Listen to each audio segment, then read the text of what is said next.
Welcome to my YouTube channel, Manameni Nalame Mental Health with Anne, a bilingual channel in Tamil and English. Today, in our guest room section, I have a very unique and special guest, Dee Adekugbe, fondly known as Mama Dee within the community. She is the founder and executive director of Ruth's House, a safe haven for families experiencing domestic violence within the African communities in Calgary, Alberta.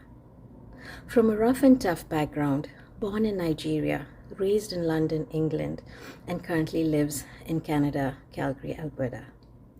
She is a woman who has gone through a lot in life, but still she thrives.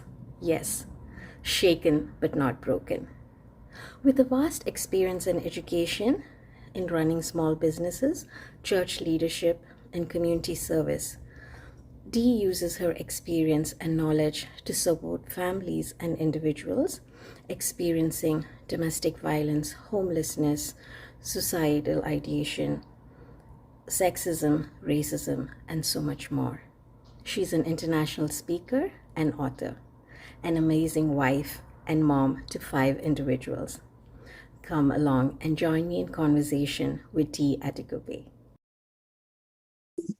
Yeah, Dee, what would you tell me about the people you have seen and helped through Ruth's House? Like, what does life look like after fleeing from domestic violence? What are the pros and cons that they encounter? Okay. Life varies, based on the individual, first of all, and the outcomes, can vary. But typically, when a family, a woman or a man, whoever that individual is, when they come to us for help, they're coming with fears and anxiety. They're coming with uncertainty. Then they're coming with, just so much, so much apprehension because they don't know what's going to happen. This is not, there isn't a manual that says, when you ask for help, this is what to expect. Not with our culture. There is a standard Google answer, but in our culture it's different. But so when people come to us, the first thing we have to address, it's the disclaimer that this is a safe place. Yeah, because confidentiality is a huge piece in our community. One of the other reasons why people don't ask for help within the community is they don't want to become the gossip. They don't want people talking about their family. They don't want shame brought to their home. They don't want, they don't want to embarrass their family. So we have to say, the fact that you've taken the step to ask for help, well done. Now let's let we want to let you know that this is a safe place, and confidentiality is it's top of our list. Yeah, that everything here, the service you're going to get, it's highly confidential. We are bound by FOIP. We cannot disclose any information. So that trust has been laid. And then we can build on that, and we can say you've come home. Ruth's house is a house, it's a home. And so you're leaving one home to come to another home. So you are among family, you are among, people of your culture, of your community, so that you do not feel isolated. Because isolation is a big thing for our culture. If you speak out, the community is going to shun you. They're going to dishonor you. They're going to set you aside. They're going to abandon you, and you're going to feel as if you don't. Where do I belong? Yeah. But we make sure that that families that come to us are still connected in the community. They are at home, where their language is being spoken, where their food is being eaten, where the community is, continues, so that they do not have to go back to that abusive environment. Yeah, they will continue to get the support that they need. They still feel at home. So that's another thing when they come, they receive, and which is positive for them. On a negative side, Some people do have to split up. They do end up in divorce. Some marriages are, irreconcilable. It happens. This is life we're dealing with. These are the human hearts that we're dealing with. Yes, some people can forgive. Some people, they can't. But there is no judgment and there is no condemnation. We're not here to condemn. We're not here to judge your decision because we are not in your shoes. So, Anne, what people, when they come to us, they will get confidentiality. They will be welcomed home, and they will know that this is a place of no judgment. It's a place of transformation. It's a place of healing, and it's a place whereby they are among family. That is so beautiful, Ruth. And I don't know what to say, but I'm so grateful that you are doing this, because I have previously worked in domestic violence homes and shelters, right? And I've seen the lack of cultural awareness and sensitivity, and how one needs to flee, but then they are not really feeling welcomed or understood, even though the services are good. It's just not appropriate for them. As you said, it's not the glove that they need.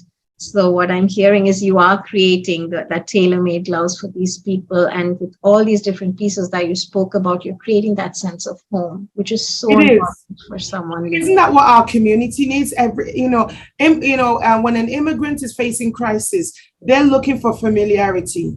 Totally. Yeah, we want something that's familiar. We want a place that's connected to where we come from, so that we still feel a part of community. So when we, as amazing and as wonderful as all of the external agencies are, our people still need to belong in the community.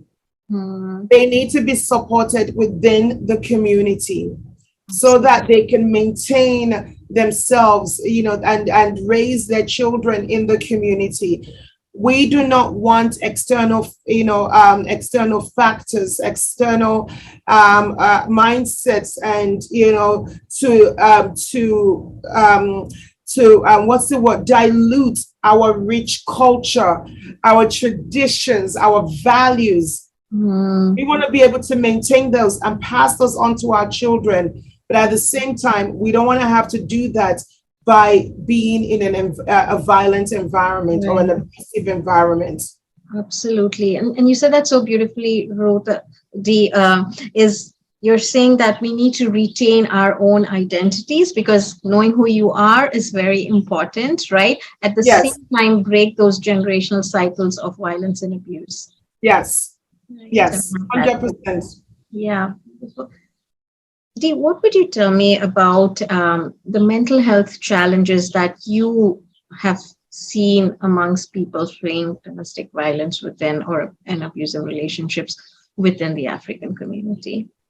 The mental health is such, it's so pivotal. It's so, important when with families that are facing domestic violence.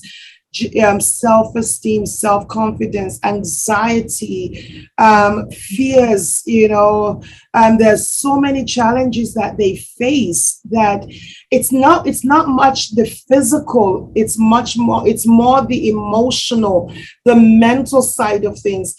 The body can heal, but the emotions, the heart, once the heart is broken, it's like an egg. Yeah. As much as you try to put it back together again, the cracks around the egg will always be visible.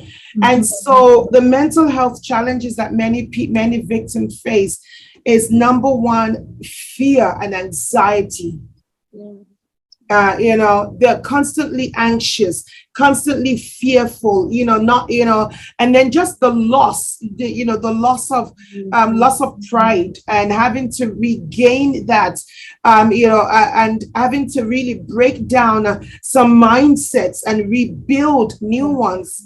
And really, it's a challenge, but it's a process, because, what people don't realize is domestic abuse strips you of your identity, strips you of your emotions, strips you mentally.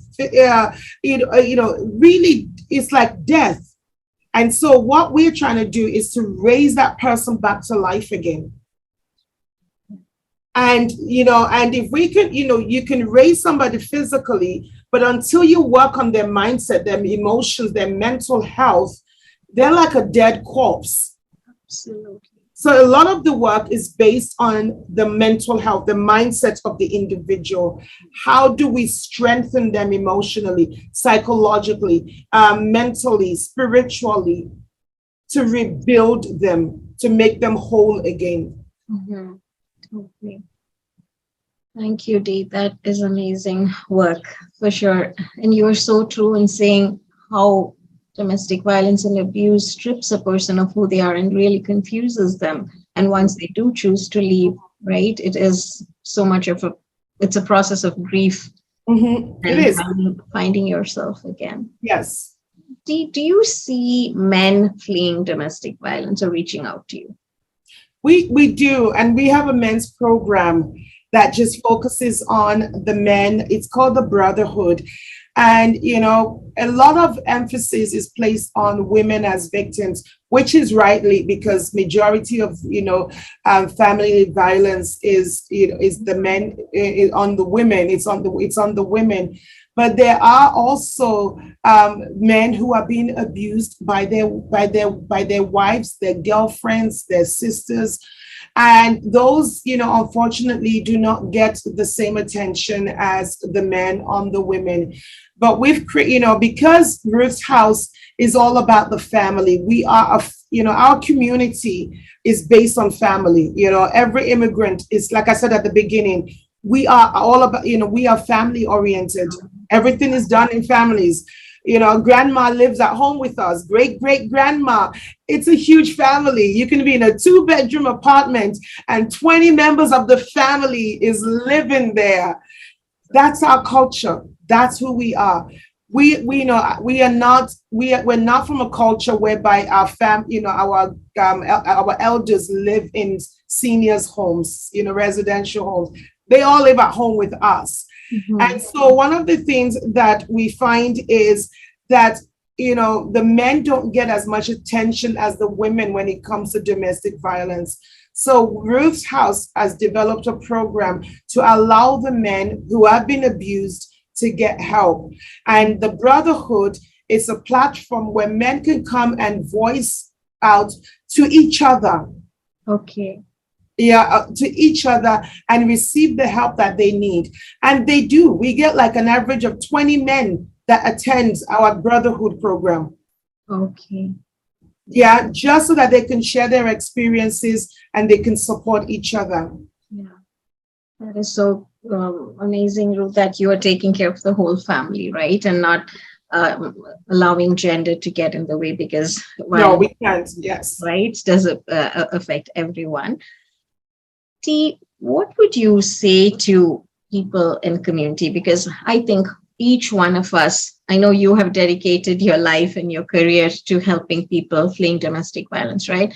And as much as we need you, I think everyone in society plays a role to help that person move on and leave an abusive relationship. What would you say to everyone out there as to what we can do as a society and a community to help people? The first thing I always say to everyone is that domestic violence is a global crisis. It affects everybody. Where it may not be in your home, but it's affecting your girlfriend.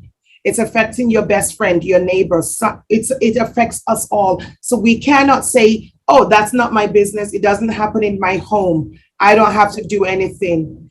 We are a community. And so what affects one person affects us all. It's a domino, and so everybody has a role to play when it comes to domestic violence in the community. You cannot turn a blind eye. If you hear it, if you see it, even if you watch it, whatever it is, if you become aware of it, you are a part of it. And so everybody has we all own it. And we can all, by working together, we can disseminate it and we can eradicate it. Yeah, and I think as you're speaking, what I'm also hearing is also right, by that we would stop normalizing it, right? And each one of us can become an upstander versus a bystander, Yes, right? Yeah. we cannot, there's no bystander when it comes to domestic violence. Mhm, We are all a part of it, and just because it's not in your home, it's in the home next door to you. So you are already hearing it. absolutely. Yeah. For sure. Yeah. And we all need to wake up more and We all stop. need to wake up and realize that, okay, this is a part of me. One thing people fail to realize is that just because it's not happening to you, it could happen to your son or your daughter. And so if you don't do something today, we are putting our children's future in jeopardy. Absolutely. Yeah. Thank you so much. If there is one last thing that you would like to say to men, women, the young generation out there, what would you say? Domestic violence is everybody's problem, and everyone has a role to play to eradicate it. It's all of our problems. And if we work together, we can make it happen. We can make that change, and we can make sure that domestic violence ends in our generation and does not continue into our children's generation. By working together, we can protect the very future that we're trying to protect. We can protect our children. So I want to encourage everybody, don't be a standby, be a participant, speak out, speak up, and get involved. You can get involved without getting involved. What do I mean by that? Well, I mean, when you hear it, when you see it, make a phone call. Pass information along. Give that person information. Make sure that person has access to what they need, and don't judge if they don't follow through. Thank you. Thank you. Thank you, Dee. You said that so beautiful. And thank you for those tips as an actionable items to take away. Right. Thank you so much, Dee. I just wanted to say that it was so amazing doing this interview with you, because we were talking about domestic violence, a hard and heavy subject, but your smile and your spirit and your attitude just lightened it up so much. Thank you so much. Yeah, thank you so much for your time. And I really wish you so much more luck and well-being. You are a mother and a wife and all these other things apart from doing the work that you do. So we wish you all the best and take care of your beautiful self. Thank you so much, Anne. Thank you.